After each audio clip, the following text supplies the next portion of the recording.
अनंत चतुर्दशी भाद्रपद मास के शुक्ल पक्ष की चतुर्दशी तिथि को पड़ती है और इस दिन भगवान अनंत की पूजा की जाती है। भगवान श्री कृष्ण का ही एक नाम अनंत भी है। इस त्योहार को अनंत चौदस के नाम से भी जाना जाता है। ये व्रत अनंत फल देने वाला माना गया है। इस व्रत को रखने से ग्रहों की अशुभता भी दूर होती है। मान्यता है कि 14 साल तक लगातार अनंत चतुर्दशी का व्रत रखने से अंत में विष्णु लोक की प्राप्ति होती है। आज के दिन ही भगवान श्री गणेश जी का विसर्जन भी किया जाता है। पौराणिक कथाओं में कहा गया है कि जब पांडव जुए में अपना सारा राजपाट हार कर वन में कष्ट भोग रहे थे, तब भगवान श्री कृष्ण ने उन्हें अनंत चतुर्दशी का व्रत रखने की सलाह दी थी। धर्मराज युधिष्ठिर ने अपने भाइयों तथा द्रौपदी के साथ पूरे विधि विधान से यह व्रत किया तथा अनंत सूत्र धारण किया। माना जाता है कि अनंत चतुर्दशी व्रत के प्रभाव से ही पांडव सभी कष्टों से मुक्त हो गए थे। इस बार अनंत चतुर्दशी 28 सितंबर को है। अनंत सूत्र बांधने से व्यक्ति के सभी बिगड़े काम बनने लगते हैं, साथ ही सभी प्रकार के शारीरिक और मानसिक कष्टों से भी मुक्ति मिलती है। तो आज की इस वीडियो में आपको बताते हैं अनंत चतुर्दशी की संपूर्ण पूजा विधि के बारे में और इस व्रत से जुड़े कुछ नियमों के बारे में। इस दिन सुबह ब्रह्म मुहूर्त में उठकर घर में साफ सफाई करके स्नान कर फिर भगवान नारायण को प्रणाम करके दिन की शुरुआत करनी चाहिए। इसके बाद पूरे घर में गंगा जल का छिड़काव करें, फिर आचमन कर पीले रंग का वस्त्र धारण करें। सबसे पहले भगवान भास्कर को जल अर्पित करें।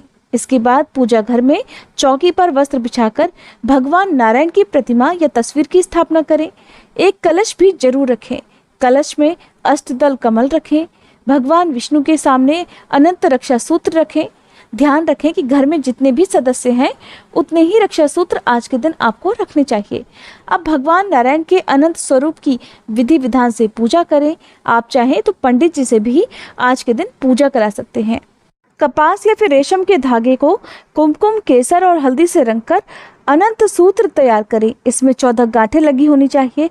फिर भगवान विष्णु की तस्वीर या मूर्ति के सामने इस अनंत सूत्र को रखा जाता है। अब भगवान विष्णु और अनंत सूत्र की षोडशोपचार विधि से पूजा की जाती है। फिर नारायण भगवान का ध्यान करके ओम अनंताय नमः इस मंत्र का आपको जाप करना चाहिए। जब सारी पूजा हो जाए तो व्रत की कथा जरूर पढ़ें या सुने। कपूर जलाकर आरती उतारें। इसके बाद पुरुषों को दाएं हाथ में और महिलाओं को बाएं हाथ में अनंत सूत्र बांधना चाहिए। अनंत सूत्र जितने परिवार में सदस्य हैं सभी को जरूर बांधना चाहिए।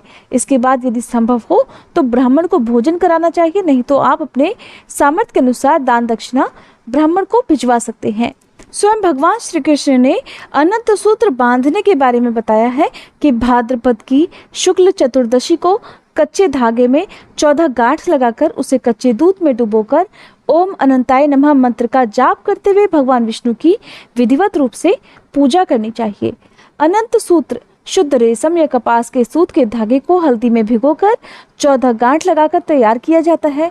इसे हाथ या गले में ध्यान करते हुए धारण किया जाता है। हर गांठ में श्री नारायण के अलग अलग नामों से पूजा की जाती है। पहले में श्री अनंत, उसके बाद ऋषिकेश, पद्मनाभ, माधव, वैकुंठ, श्रीधर, त्रिविक्रम, मधुसूदन, वामन, केशव, नारायण, दामोदर और गोविंद की पूजा की जाती है। अनंत सूत्र को 14 दिन तक बांधा जाता है। इस अनंत सूत्र को धारण करने के बाद 14 दिन तक तामसिक भोजन का प्रयोग नहीं करना चाहिए और गृहस्थों को ब्रह्मचर्य का पालन करना चाहिए, तभी इसका पूर्ण फल प्राप्त होता है। कहते हैं कि कौंडिल्य ऋषि ने इस धागे को अपनी पत्नी के बाजू में बंधे हुए देखा तो इसे जादू टोना मानकर उनकी बाजू से निकालकर इसे जला दिया था, जिससे ऋषि को भारी दुखों का सामना करना पड़ा था। अपनी गलती का एहसास होने पर उन्होंने भगवान अनंत की 14 वर्षों तक कठिन तपस्या की, जिससे प्रसन्न होकर भगवान ने उन्हें फिर से सुखी और धनपति बना दिया था। अनंत सूत्र को बांधने से व्यक्ति की सभी शारीरिक और मानसिक कष्ट दूर होते हैं, सभी तरह के सुखों की प्राप्ति होती है। अगर जीवन में सब कुछ खो चुके हो तो अनंत चतुर्दशी के दिन सच्चे मन, पूर्ण विश्वास के साथ भगवान अनंत की विधिवत पूजा करके अगर यह धागा बांधते हैं और नियमों का पालन करते हैं तो फिर से सब कुछ प्राप्त हो जाता है। मान्यता है कि अनंत सूत्र बांधने के बाद इस दिन व्रत रखने के साथ साथ यदि कोई व्यक्ति श्री विष्णु सहस्त्रनाम स्तोत्र का पाठ पढ़ता या सुनता है तब भी उसकी समस्त मनोकामनाएं पूर्ण होती हैं। धन धान्य, सुख संपदा और संतान आदि की कामना से यह व्रत किया जाता है। कहा जाता है कि अनंत सूत्र में लगी 14 गांठें 14 लोकों का प्रतीक हैं। 14 लोकों की रचना के बाद इनके संरक्षण और पालन के लिए भगवान 14 रूपों में प्रकट हुए थे और अनंत प्रतीत होने लगे थे। इसलिए अनंत को 14 लोक और भगवान विष्णु के 14 रूपों का प्रतीक माना गया है। अनंत सूत्र आपकी रक्षा भी करता है, इसलिए इसे रक्षा कवच भी कहते हैं। वैसे तो अनंत सूत्र को 14 दिन के लिए ही अपने हाथ में बांधा जाता है। अगर आप 14 दिन के लिए नियमों का पालन नहीं कर पाते हैं तो अनंत चतुर्दशी के ठीक अगले दिन भी आप अनंत सूत्र को खोलकर विसर्जित कर सकते हैं। अनंत सूत्र को रात में सोते समय उतार देना चाहिए और फिर अगले दिन नदी में प्रवाहित कर देना चाहिए। ध्यान रखें कि साफ जल में ही अनंत सूत्र का विसर्जन करना चाहिए। आज के दिन कुछ गलतियां करने से बचना चाहिए, जैसे कि यदि आपने अनंत सूत्र धारण किया हुआ है तो उसे गलती से भी ना तोड़ें और ना ही उसे टूटने दें, क्योंकि शास्त्रों के अनुसार ऐसा करना अशुभ माना जाता है। इस दिन मांस मदिरा का सेवन भूल से भी नहीं करना चाहिए और जो लोग आज के दिन व्रत रखते हैं उन्हें नमक का सेवन भी नहीं करना चाहिए। आज के दिन भगवान विष्णु के साथ ही यमुना जी और शेषनाग की पूजा भी करनी चाहिए, क्योंकि बिना शेषनाग और यमुना जी की पूजा के आज के दिन भगवान विष्णु की पूजा अधूरी मानी गई है। ना तो नाखून, बाल इत्यादि काटे, ना ही किसी तरह की जीव हत्या आज के दिन करें, किसी पशु पक्षी को सताएं ना, और ध्यान रखें कि व्रत रखने वाले भक्तों को किसी भी प्रकार का क्रोध या अपशब्द नहीं करना चाहिए। ऐसा करने से भी व्रत खंडित हो जाता है। जिस तरह से रक्षाबंधन के दिन राखी को केवल कलाई में ही धारण किया जाता है, उसी तरह से आज अनंत चतुर्दशी के दिन अनंत सूत्र को भी बाईं या दाईं भुजा में ही धारण किया जाता है। अगर आप अनंत सूत्र को पूरे 1 साल तक धारण कर सकते हो तो आप 1 साल तक जरूर धारण करें और अगली चतुर्दशी पर उसका विसर्जन करके फिर आप नया अनंत सूत्र अपने हाथ में धारण कर सकते हैं। श्री सूत जी बोले, नैमिषारण्य में पूर्व समय में गंगा तट पर महाराज युधिष्ठिर ने जरासंध के वध के लिए राजसूय यज्ञ किया। राजा युधिष्ठिर ने श्री कृष्ण, भीमसेन और अर्जुन के साथ यज्ञशाला में जो अनेकों प्रकार के रत्नों से सुशोभित मोती के समान कांति वाली इंद्र सभा के समान शोभायमान हो रही थी, उसमें यज्ञ के लिए सभी राजाओं को बुलाया। उसी समय गांधारी का पुत्र दुर्योधन भी उस यज्ञशाला में आया। दुर्योधन वहां सूखे आंगन को जल से भरा हुआ देखकर अपने वस्त्रों को उठाकर धीरे धीरे चलने लगा, जिसे देखकर द्रौपदी आदि स्त्रियां हंसी और आगे जल के स्थान को सूखा समझकर दुर्योधन चलते हुए जल में गिर गया। उस समय संपूर्ण तपस्वियों, राजाओं तथा द्रौपदी आदि स्त्रियों ने दुर्योधन का उपहास किया।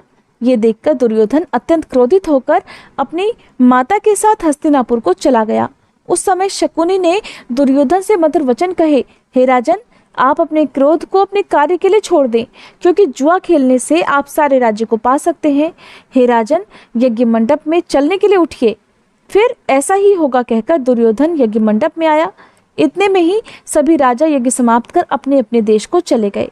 इसके बाद राजा दुर्योधन ने हस्तिनापुर में आकर युधिष्ठिर, अर्जुन, भीम आदि पांडु पुत्रों को बुलाकर जुआ खेलना आरंभ कर दिया।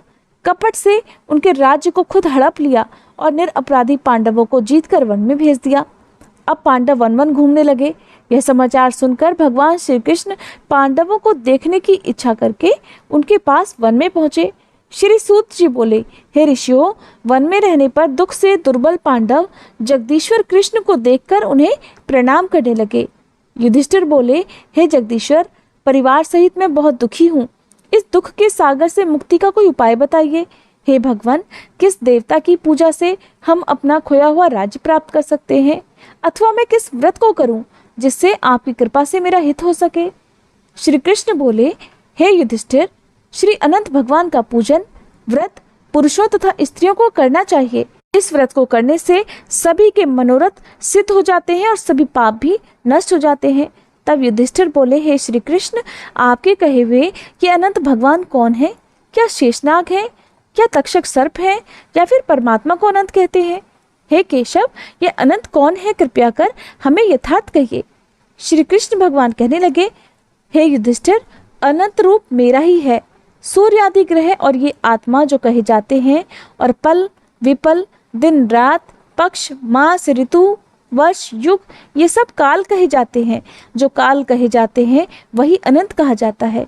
मैं वही कृष्ण हूँ जो पृथ्वी का भार उतारने के लिए अवतार धारण करते हैं। हे युधिष्ठिर, ये संपूर्ण जगत मुझसे ही व्याप्त है, इसमें कोई संदेह नहीं। तब भगवान श्री कृष्ण के श्रीमुख से अनंत चतुर्दशी व्रत का महात्म्य और इस व्रत का विधान सुनकर धर्मराज युधिष्ठिर ने भी इस व्रत को किया, जिसके पुण्य प्रभाव से उन्हें अपना खोया हुआ राज्य पुनः प्राप्त हो गया था।